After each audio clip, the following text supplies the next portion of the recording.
بسم اللہ الرحمن الرحیم الحمدللہ رب العالمین والصلاة والسلام علی رسولہ الکریم اما بعد اعوذ باللہ من الشیطان الرجیم بسم اللہ الرحمن الرحیم ان اللہ لا یحب من کان مختالا فخورا۔ بے شک اللہ تعالیٰ مغرور اور اپنی بڑائی پر فخر کرنے والے کو پسند نہیں کرتا۔ مسلمان ہونے کی حیثیت سے ہمارا یہ فرض بنتا ہے کہ ہم قرآن کی تعلیمات کو پڑھیں، سمجھیں اور ان پر عمل کریں۔ لیکن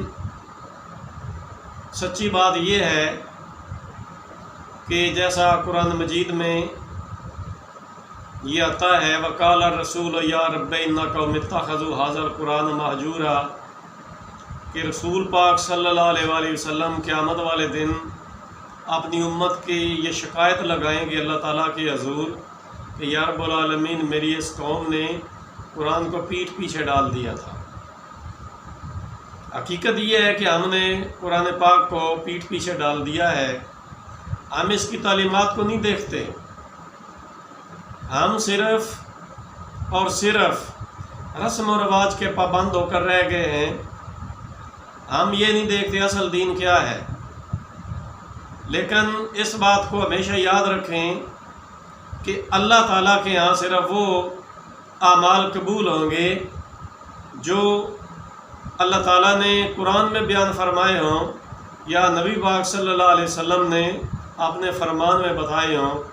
اس کے علاوہ باقی جو رسمیں ہیں، رواج ہیں یا اپنے پاس سے بنائی ہوئی چیزیں ہیں وہ اللہ کے یہاں قبول نہیں ہوں گی۔ اور پھر یہ جو میں نے آیت آپ کے سامنے پڑھی ہے، قرآن مجید میں اس کا کئی مقامات پر ذکر ہوا ہے۔ حدیث میں بھی نبی پاک صلی اللہ علیہ وسلم نے اس کے بارے میں بڑی وضاحت سے فرمایا ہے۔ مغرور اور متکبر آدمی اللہ کو کسی قیمت پر قبول نہیں ہے۔ اللہ تعالیٰ کو وہ بندہ بالکل پسند نہیں ہے جو تکبر کرے، بڑائی اپنی سمجھے، خواہ ذات پات کی وجہ سے، خواہ دولت کی وجہ سے، خواہ عہدے کی وجہ سے، خواہ رنگ نسل یا خوبصورتی کی وجہ سے، خواہ علم کی وجہ سے، خواہ نیکی تقوی اور پرہیزگاری کی وجہ سے یہ سمجھے کہ میں نیک ہوں، میں ان سب سے اچھا ہوں، یہ تو بڑے گناہگار لوگ ہیں، یا یہ سب جاہل ہیں، میں بڑا عالم ہوں، یا میں بڑا دولت مند ہوں، یہ کنگلے ہیں سارے، یا میں بڑھیا نسل کا ہوں، اعلیٰ نسل کا ہوں، میں زمیندار ہوں، میں کاشتکار ہوں، میں مربوں والا ہوں، اور یہ باقی جو ہیں یہ غیر کاشتکار ہیں، مزدور ہیں، یہ کم تر درجے کے ہیں۔ اسلام نے ان چیزوں کو ختم کر دیا۔ اسلام سے پہلے یہ نسلی تفاخر، یہ دولت کا تفاخر، یہ رنگ و نسل کا تفاخر یہ زمانہ جاہلیت میں تھا، لیکن اسلام کے آنے سے اسلام نے اس کی جڑ کاٹ دی۔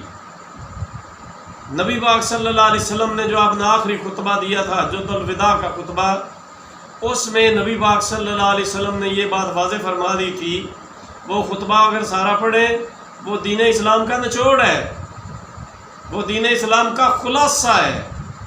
اس میں اسلام کی موٹی موٹی چیزیں ساری ضروری نبی پاک صلی اللہ علیہ وسلم نے بیان فرما دی تھیں۔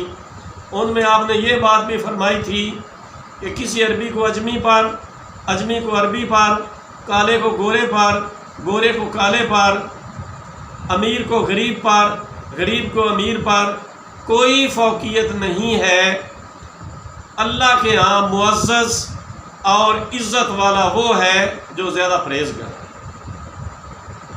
اسلام میں یہ دیکھا جاتا ہے کہ زیادہ پرہیزگار کون ہے، زیادہ دین پر عمل کرنے والا کون ہے۔ اسلام میں رنگ، نسل، دولت یا حسب نسب یا عہدہ ان کی کوئی اہمیت نہیں ہے۔ اللہ کے نزدیک اور اللہ کے رسول صلی اللہ علیہ وسلم کے نزدیک جو اہمیت ہے وہ صرف اور صرف تقوی اور پرہیزگاری کی ہے۔ تو نبی پاک صلی اللہ علیہ وسلم نے ایک حدیث میں یہ ارشاد فرمایا کہ وہ شخص جنت میں داخل ہی نہیں ہو سکتا جس کے دل میں رائی کے دانے کے برابر بھی تکبر، رائی کے دانے کے برابر بھی تکبر ہو، وہ شخص جنت میں داخل ہی نہیں ہوگا۔ صحابہ کرام ڈر گئے، انہوں نے عرض کی یا رسول اللہ صلی اللہ علیہ وسلم، آدمی یہ پسند کرتا ہے کہ اس کے کپڑے خوبصورت ہوں، اس کا جوتا خوبصورت ہو۔ یعنی پوچھنے کا مقصد یہ تھا کہ یا رسول اللہ صلی اللہ علیہ وسلم، اگر کوئی بندہ کپڑے اچھے پہن لے، اللہ اسے رزق دے، وہ اچھے کپڑے پہن لے یا اچھے جوتے پہن لے، تو کیا یہ چیز بھی تکبر میں آتی ہے؟ نبی پاک صلی اللہ علیہ وسلم نے فرمایا کہ ان اللہ جمیل یحب الجمال، اللہ خوبصورت ہے اور خوبصورتی کو پسند کرتا ہے۔ یعنی یہ چیز تکبر میں داخل نہیں ہے، بلکہ آپ صلی اللہ علیہ وسلم نے فرمایا تکبر یہ ہے، آپ نے دو نشانیاں بتائیں، ہم سب کو یہ دو نشانیاں یاد کر لینی چاہیے کہ نبی پاک صلی اللہ علیہ وسلم نے تکبر کی جو دو نشانیاں بتائی ہیں، ان میں پہلی نشانی آپ صلی اللہ علیہ وسلم نے یہ بتائی کہ وہ آدمی متکبر ہے جو حق بات کو ٹھکرا دے، قبول نہ کرے۔ سچی بات اس کے سامنے آ گئی، قرآن کی بات اس کے سامنے آ گئی، صحیح حدیث اس کے سامنے آ گئی، لیکن وہ اپنی بات پر اڑ جائے۔ او میں اتنا بڑا آدمی ہوں، میں چودھری ہوں، میں وڈیرا ہوں، اور میری اتنی دولت ہے، میرا اتنا عہدہ ہے، یہ مجھے بتانے والا جو ہے یہ مسکین اور غریب سا عام سا آدمی ہے، تو میں اس کی بات کیسے قبول کر لوں؟ سچی بات کو قبول نہ کرے بلکہ اڑ جائے اور سچی بات کو نہ مانے، اسے قبول کرنے سے انکار کرے، تو نبی پاک صلی اللہ علیہ وسلم نے اس کو تکبر کی نشانی فرمایا۔ اور دوسری نشانی آپ صلی اللہ علیہ وسلم نے یہ فرمائی کہ دوسرے لوگوں کو اپنے سے حقیر سمجھے۔ تو یہ دو نشانیاں نبی پاک صلی اللہ علیہ وسلم نے تکبر کی بتائی ہیں۔ تو جب بھی سچی بات سامنے آ جائے، خواہ وہ کوئی بھی بیان کرنے والا ہو، امیر ہو یا غریب ہو، جو بھی ہو، لیکن بات سچی ہو، قرآن کی ہو، صحیح حدیث کی ہو، تو پھر مسلمان کا یہ حق بنتا ہے کہ اس چیز کو قبول کرے اور اس پر عمل کرے۔ اور دوسرے مسلمان بھائی اگرچہ وہ بدصورت ہو، اگرچہ وہ کالا ہو، اگرچہ وہ حبشی ہو، اگرچہ وہ غریب ہو، اگرچہ وہ غیر کاشتکار ہو، اگرچہ وہ بازار میں ریڑھی لگاتا ہو، لیکن لا الہ الا اللہ محمد رسول اللہ پڑھتا ہے، تو وہ ہمارا بھائی ہے، وہ ہمارا بھائی ہے۔ تو میں ایک بات کہا کرتا ہوں کہ دولت کا دولت سے رشتہ نہیں ہوتا، آدمی کا آدمی سے رشتہ ہوتا ہے۔ دولت کا دولت سے رشتہ نہیں ہوتا، آدمی کا آدمی سے رشتہ ہوتا ہے۔ تو اسی طرح یہ بھی ہے کہ دین اسلام میں جو ہمارا رشتہ ہے وہ اسلام کے ناطے سے لا الہ الا اللہ محمد رسول اللہ کا رشتہ ہے، رنگ کا نہیں ہے، نسل کا نہیں ہے، برادری کا نہیں ہے، دولت کا نہیں ہے، عہدے کا نہیں ہے۔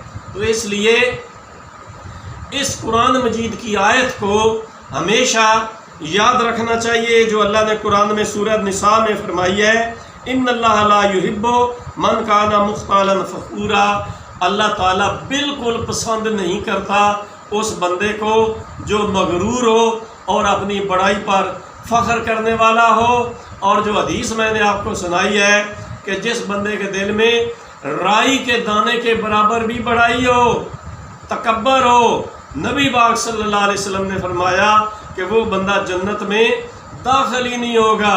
اللہ تعالیٰ کے دعا ہے اللہ تعالیٰ ہمیں دین اسلام کو سمجھنے اور اس پر عمل کرنے کی ہدایت اور توفیق دے۔ وآخر دعوانا ان الحمد للہ رب العالمین۔